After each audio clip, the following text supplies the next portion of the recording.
Chidori, the head of the preparation committee, storms the entrance welcome gate for the cultural festival, upset that it looks nothing of how it ought to look. Sergeant Sosuke explains to her that since last year's theme was peace, he's decided this year's theme will be security.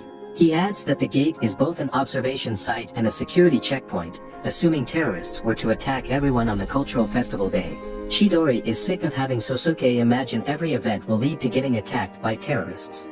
She thinks everyone who shows up for the cultural festival will feel frightened by the sight of the gate and suggests dismantling it, as it's, moreover, taking too much of the entire budget. Sosuke looks mystified. While Chidori continues to make her point, she gets sprayed with paint by the malfunctioning marking system. Boiling over, Chidori punches Sosuke away. Then, suddenly heartbroken, begins to cry about the summer in the second year of high school being very special for every girl and not wishing to see hers get ruined. She says after the event she'll spend the remaining week at home, doing nothing until school starts. Realizing his opportunity, Sosuke asks that she comes with him to a southern island. Chidori blushes awkwardly. She wonders if it won't be dangerous, to which Sosuke guarantees will be safe. Making up her mind, Chidori consents. While leaving, she gets sprayed by paint again, but she shrugs it off this time, her head in the clouds. Chidori prepares for her trip with Sosuke. As she contemplates the possibility of getting in danger with him, she dismisses it, saying nothing bad can happen to her while she's with him. On the Pasadena, a crew of officers panic over a possible collision. When the submarine in their radar mysteriously vanishes, an officer tells the commander that it might be Toy Box, a ghost submarine, that appears quietly and vanishes quietly. Meanwhile, Captain Testarossa and Commander Mardukas, who are the supposed ghost submarine, feel guilty for almost causing trouble to the earlier officers. Mardukas affirms they achieved a good result from the test though, adding that they'll correct the stillness of the ordinary propulsion of their submarine next time. After agreeing, Captain suggests they return to base before they run late for a birthday party. Chidori looks stunned at the sight of their plane. When Sosuke says he prepared it just for her, Chidori flushes, flattered. Heading into the plane, Sosuke informs her they're going to Mithril's West Pacific Fleet Base, as Captain would like to see her. Chidori stops, disappointed. She'd expected a getaway alone with Sosuke. Captain receives an important task and cancels their return to the base for the birthday party. When Mardukas wonders if they're headed for the Beryl Islands, Captain affirms so, adding it has something to do with chemical weapons, as she's heard an armed group attacked and occupied a chemical weapons storage facility in the islands. Mardukas says if the storage facility were bombed then the entire islands will be destroyed. While sitting awkwardly in the plane, Sosuke tries to make conversation, but Chidori is uninterested.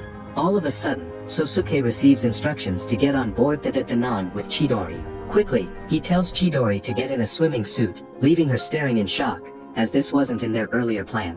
When she emerges, ready, Chidori, without prior notice, jumps out of the plane with her. Chidori screams, panicking, before falling into the ocean.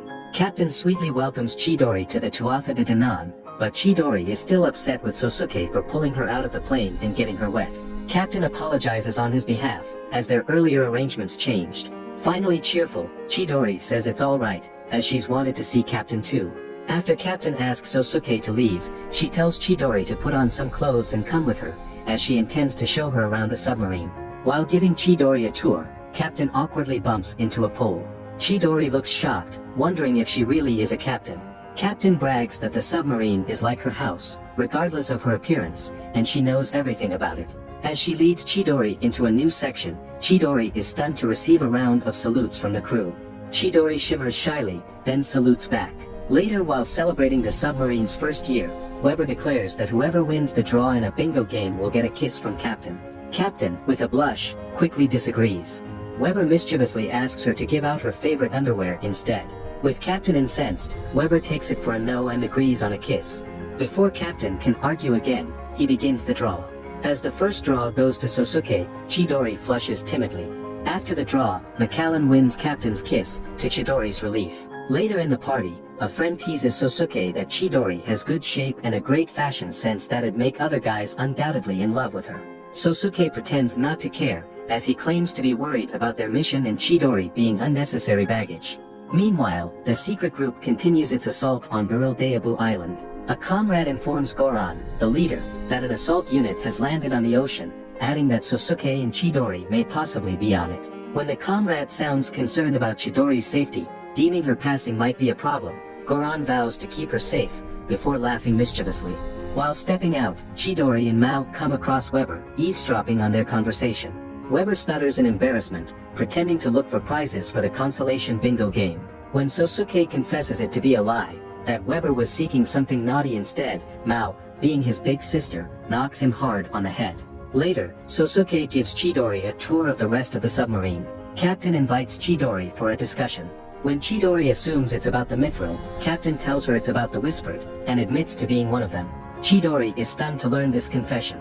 Captain explains to her that the whispered is a treasure trove of black technology, and under certain conditions, it can supply scientific theories and engineering, which are far superior to current standards.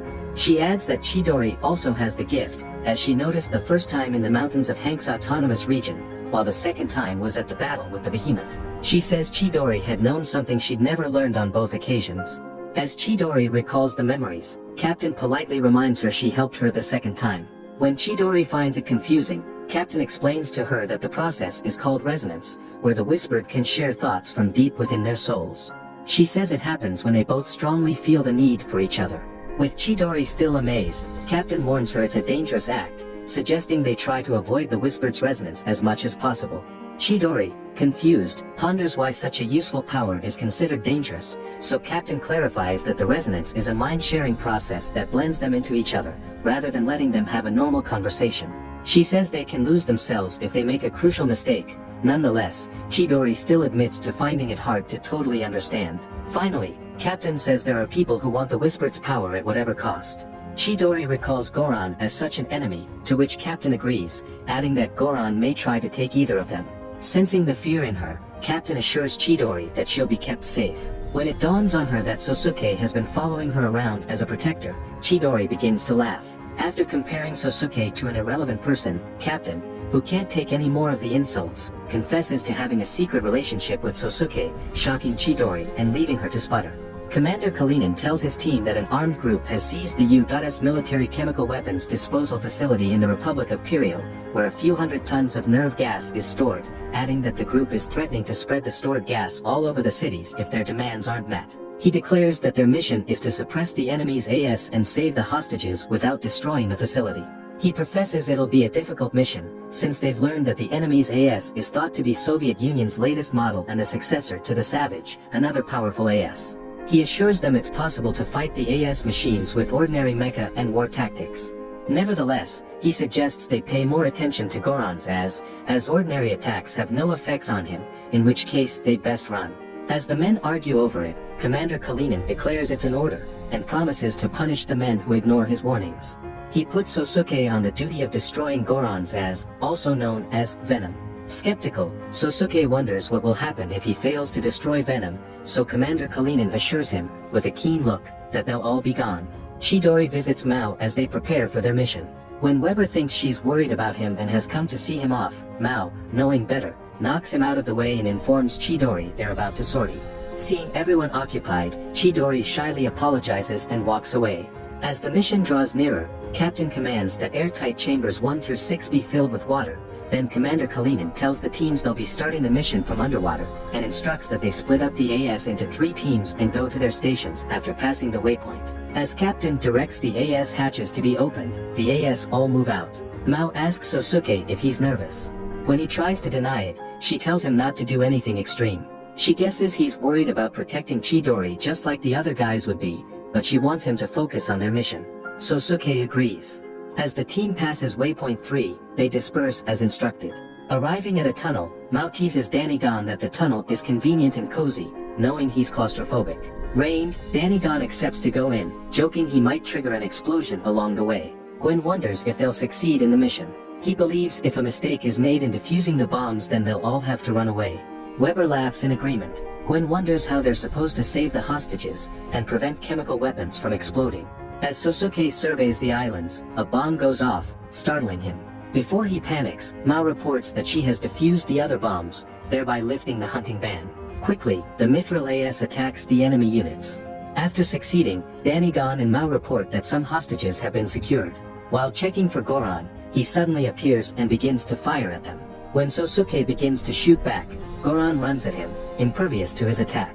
As Sosuke freezes up, Mao sweeps in and rescues him, commanding him to pull himself together.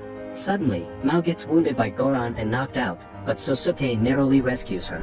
Danigon tells Sosuke to bait Goran to the east side of the island, saying he has a plan. Arriving there, Goran assaults Sosuke.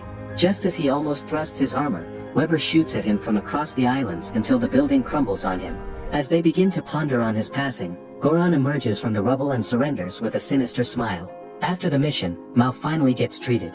When the others notice Sosuke looks worried and guilty, they assure him she'll be alright. As Goran gets arrested, Commander Kalinin suspiciously wonders what his plans are.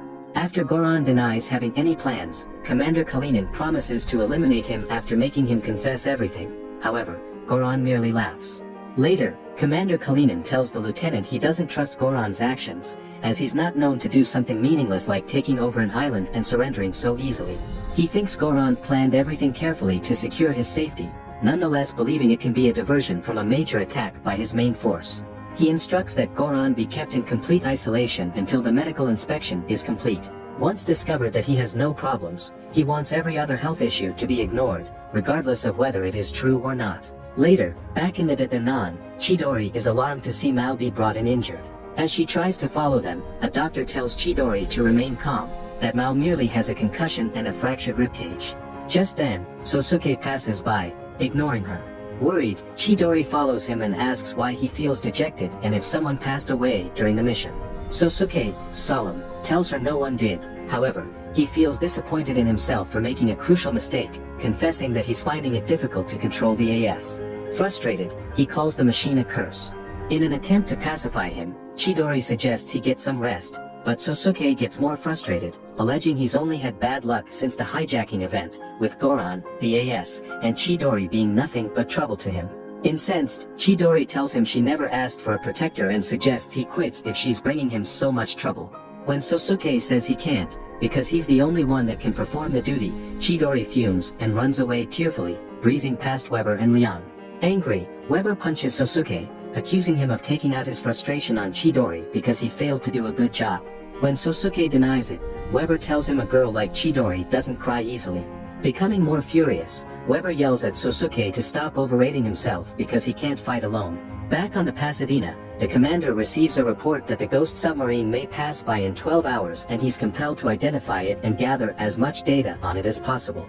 Enraged, the commander wonders how he's supposed to find a ghost submarine. In the meantime, Captain asks if Venom is damaged. After she's told that the shoulder armor and ECS lens are the only things damaged, she suggests they disassemble it at the base. Chidori, still solemn, sits quietly in the kitchen. When Liang suggests she get some sleep or go see Captain, she assumes he doesn't want her presence anymore and quietly leaves. Chidori goes around the sub, depressed and feeling unwanted. Meanwhile, Sosuke looks everywhere for her. Sad, Chidori checks some memorable photos. Finally having an idea, she runs off. With Goran bound, Liang wonders why they have to stay and watch him.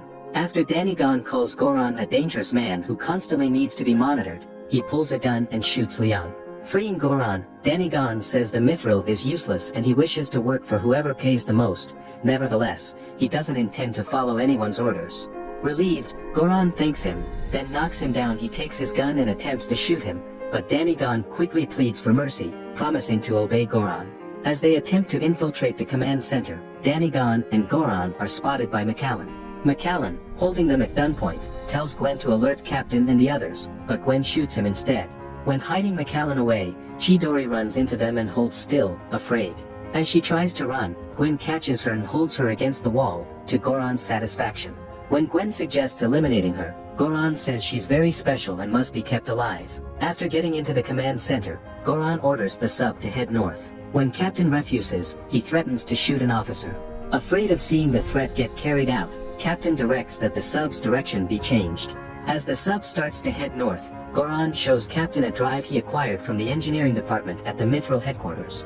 After slotting in the drive, Goran takes control of the sub and commands for an evacuation drill. With the crew hurrying to the main hangar, Sosuke forces his way through and comes across Weber, who smiles impressively at him. Sosuke guesses something bad is happening and hurries towards the command center with him. Later in the command center, Goran commands the AI to sound the alarm for fire and reactor accidents and seal the crew in the hangar. Meanwhile, the Pasadena finally detects the ghost submarine in their radar and prepares to ambush it.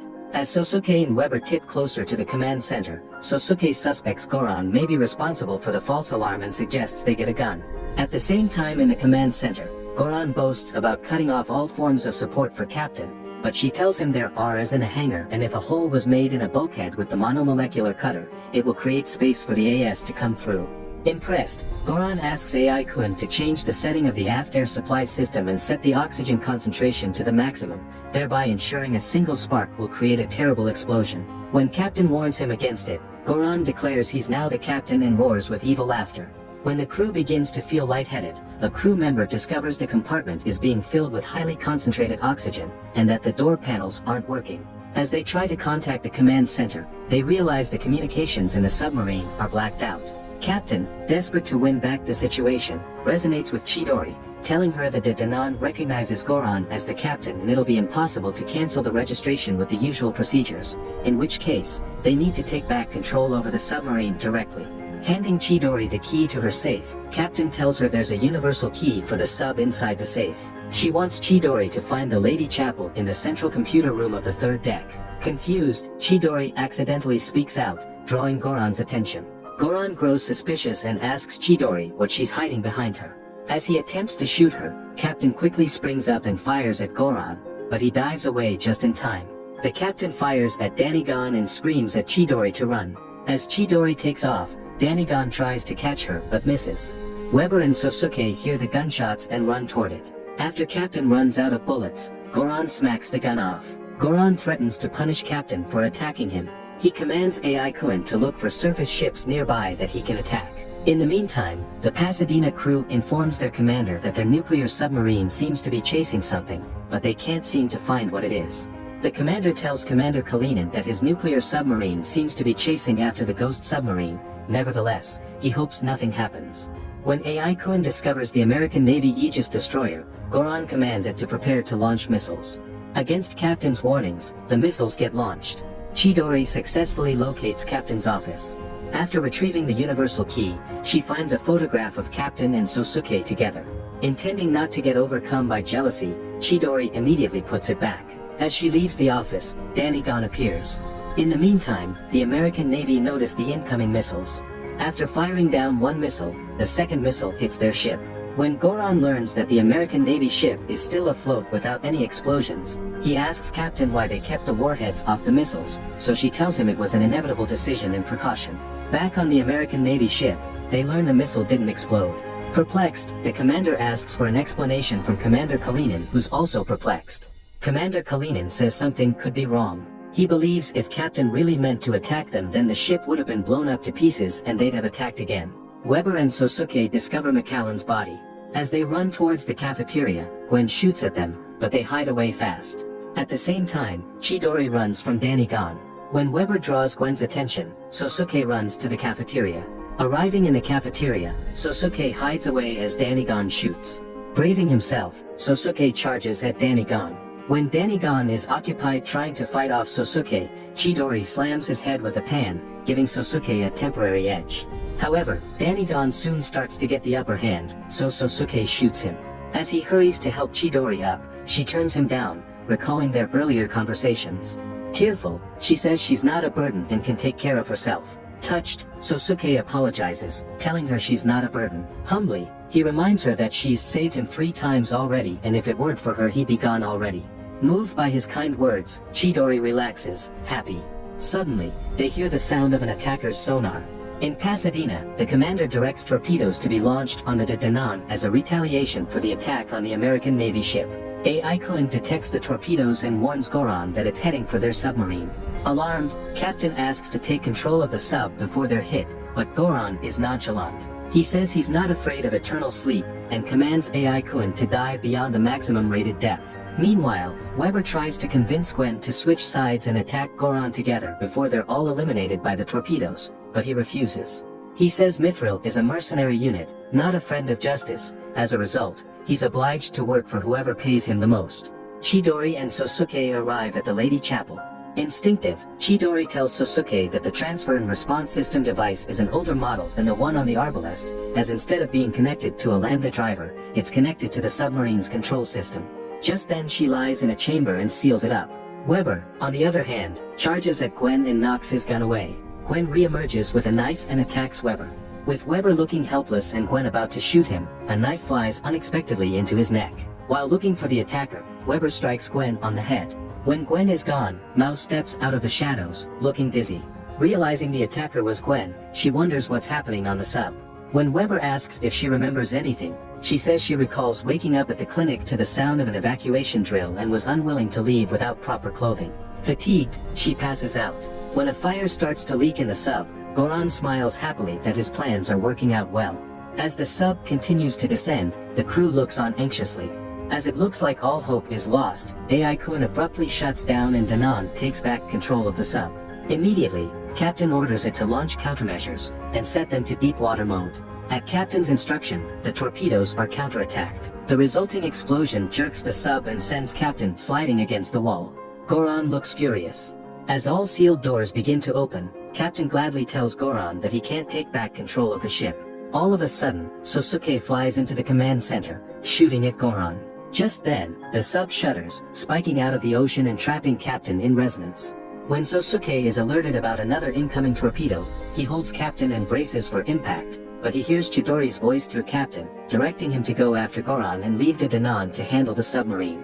When the crew discovers the sub's safety system for torpedoes has been activated, they realize Captain expected the second torpedo and already executed the emergency solution, much to their relief. In the meantime, Sosuke searches for Goran.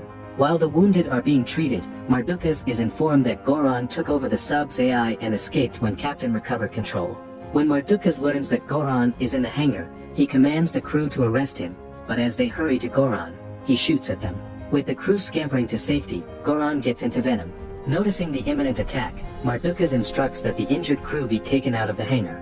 Before much damage is done, Venom and Sosuke's AS face off, ready for battle. Determined, Sosuke attacks first and knocks down Venom. Retaliating, Venom blasts him away. As Venom begins to vandalize the other AS, Sosuke assaults him and damages the suit. Deranged and intrigued, Goran begins to laugh. Realizing the severe damage done, Venom clings to Sosuke's as, intent on blowing both up. Sosuke desperately attempts to get free, but fails. Goran tells him he has 300 kilograms of explosives in the Venom and expects it's enough to sink the submarine when it explodes. Sosuke looks horrified. Meanwhile, Chidori and Captain are still stuck in resonance. As the Pasadena prepares to launch another attack, they receive a command to cease. The crew worries that the flight hatch has opened up and can't find a way to stop it. While wondering who ordered the hatch to open, Chidori informs them through Danan to stay calm. Just then, Captain comes awake. With 30 seconds left to self-destruct, Sosuke despairingly hammers at Venom.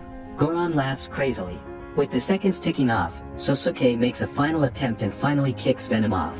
Anchoring himself to the sub, Sosuke slides them off. Then as Venom lunges into the ocean, Sosuke gets pulled back on the sub.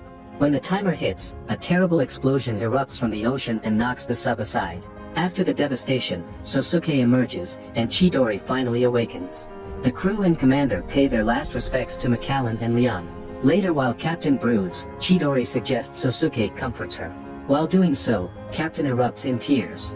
Peacefully, Chidori walks away, accepting what looks like fate. Subsequently, Chidori prepares to return home, but comes across Sosuke who invites her out. Together, they come to his secret fishing spot. When Chidori reminds him she only has 40 minutes left for her flight back to Tokyo, Sosuke assures her he's intended to bring her here from the very start, before they got detoured. He says when he's with her, he feels free enough to do anything and wants her to stay with him for 30 more minutes. Excited, Chidori finally agrees.